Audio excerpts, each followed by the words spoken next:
Greetings, friends. It's me, Wayman, and this is a video going out to Christopher L. Does God murder? And I would say, you bet. Um, I wanted to apologize for a previous video. I haven't done a video to you in a while, but I felt kind of bad about laughing at you about the demons. Um, but I found the idea humorous, but maybe I should have handled it differently. But I think that the literature says God murders. And I know that believers, especially Christians, would like to think that the divine is the embodiment of the highest forms of virtue. So there is no love greater than God's love.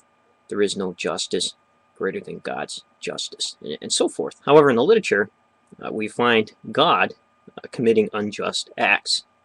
And so that would make God a hypocrite and unjust, because if the person has a total embodiment of the highest forms of virtue, he should have that consistently all the time, and there would be no injustice found in him.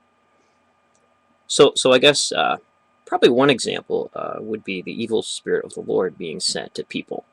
This happened to Saul, which it's interesting that these things play out, and I think that if people read more Greek tragedies, they would kind of see how the roles of the deities played in the demise of human beings, and mixed with fate. But there's constantly this thing going on in the background, and we see it in Hebrew literature too, because I believe that Hebrew influenced the Greek thought. So here we have, if the biblical literature was going to be a Greek tragedy, it would be the tragedy of King Saul, how the divine, ran Saul to his end. Also, the tragedy of Pharaoh, God hardens his heart, and many others.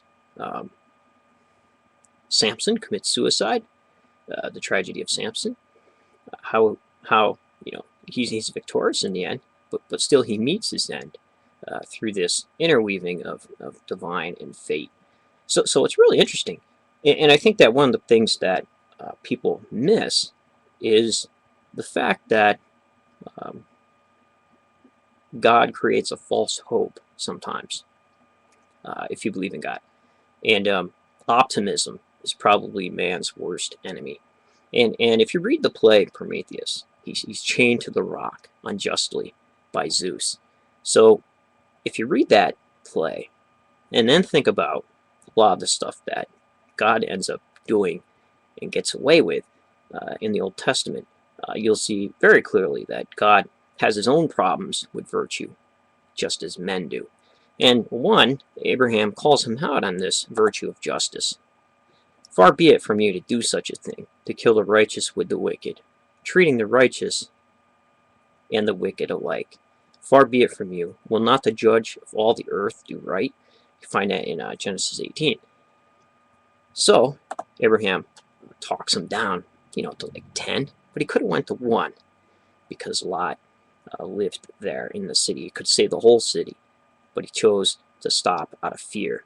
So the text of Maccabees during the Greek Hellenization, forced Hellenization of Judaism, asks questions like this also. And so we have dimensions of the afterlife being created, where hell is a place where the wicked will get their just dues, even though they got away with it on earth.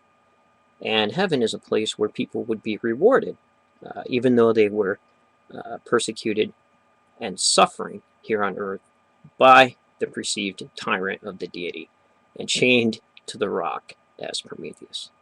So, I don't know. I would say yes, there's plenty of instances where the divine is a hypocrite, as we just read in Genesis 18, and there is plenty of instances where the divine did murder. And there's a text in James, he who knows to do good and does it not, unto him it is sin. So If you know that you should be following the path of virtue, and instead you choose the path of vice, then you're a hypocrite. If you run around telling people that you're virtuous, you in fact are not, and justice and Lady Virtue will eventually find you out. They're the two other women that you have to answer to in life. So take care, friends. Remember, if everybody's thinking alike, then somebody isn't thinking